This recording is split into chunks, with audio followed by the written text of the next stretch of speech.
I want to remind people back in June, Senator Jacinta Price said if you take away these alcohol bans, you talked also about the cashless debit card, you'll open the floodgates, alcohol will be back in vulnerable communities, rates of domestic violence, she says, and sexual abuse will skyrocket. Well, she's not wrong. She's absolutely been proven right. Some people are out there, like Linda Burney, saying, well, if we had a voice, this wouldn't have happened, which is absolute rubbish. But Marion Scrimshaw, the Lower House Labor MP, she was spot on the money bravely today, dealing with the issue of racism, or claims that alcohol bans are racist. Have a listen. Do you think it was a race-based policy? No. Look, I think that what people have to get away from, that this is race-based. It becomes race-based when there's inaction, Matt. When people don't do what they should be doing, it becomes race-based. And we need to make sure that this is a community issue.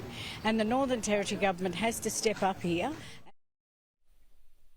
I'm a huge fan of her in recent weeks. She has really come into her own, Greg. But what she's saying there is, after the calls from the community, women in particular, to put these bans back in place, not putting them back in place and saying that if they did that, it was racist. She says, no, not saving us, not protecting women and children is what's racist.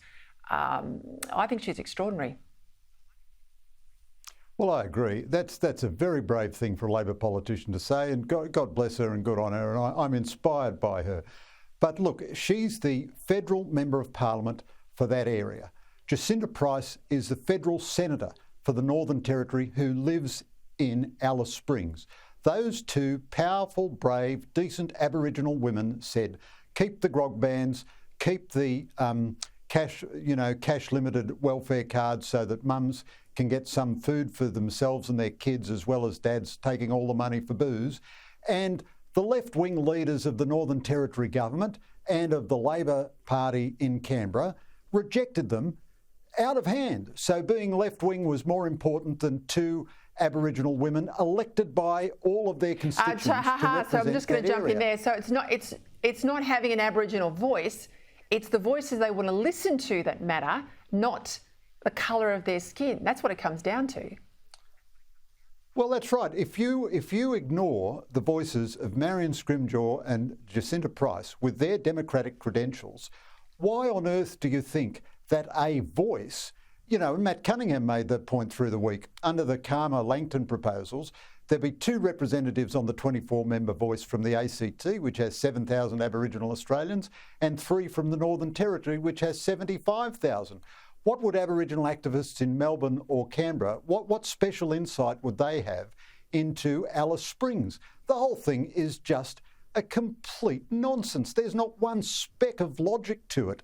The voice would have no effect on these problems, or if it did have an effect, it would probably be a bad effect, because it will be led, like, other government-appointed bodies, by unelected elites, or by elites elected by activists, where you've got 2 Democratic politicians who've won real elections, who represent the people on the ground, and the government, state and your territory and federal level couldn't give a tinker's cuss what they say. All right, let's go to a country where they're bravely fighting to keep their borders secure against Russia.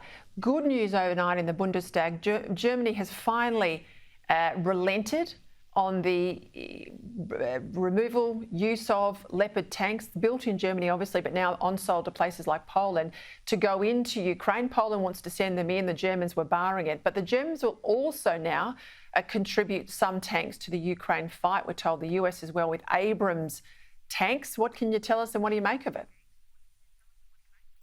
Well, I think it's a very good move indeed. So the Germans, I think, were too slow, but fair dues to the Germans in a way. They're led by the Social Democrats. Their government's led by the Social Democrats with Green coalition partner, and they are the 3rd biggest weapons donator to Ukraine after the US and Britain.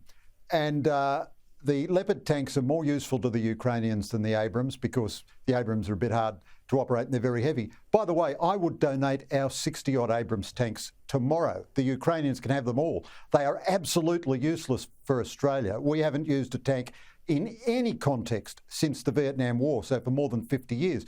But of course, Ukraine is not an island like us with maritime challenges. It has big open plains, big and long land borders with Russia and Belarus, so tanks are very useful to it.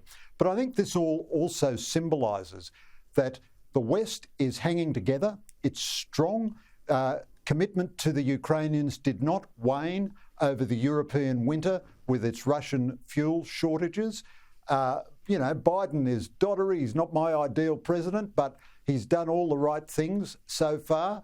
Every new category of weapons has come to the Ukrainians. I think it's been a bit slow, but still, the Patriot missiles and now the tanks, I think they probably will get, if Russia keeps on with these atrocities, the Ukrainians will get jet fighters and more missiles. And this is not the West being provocative to Russia. For goodness sake, Russia invaded a peaceful, sovereign, democratic country. They're the guys who've been provocative.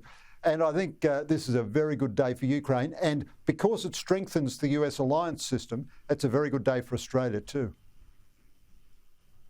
Greg Sheridan, thank you.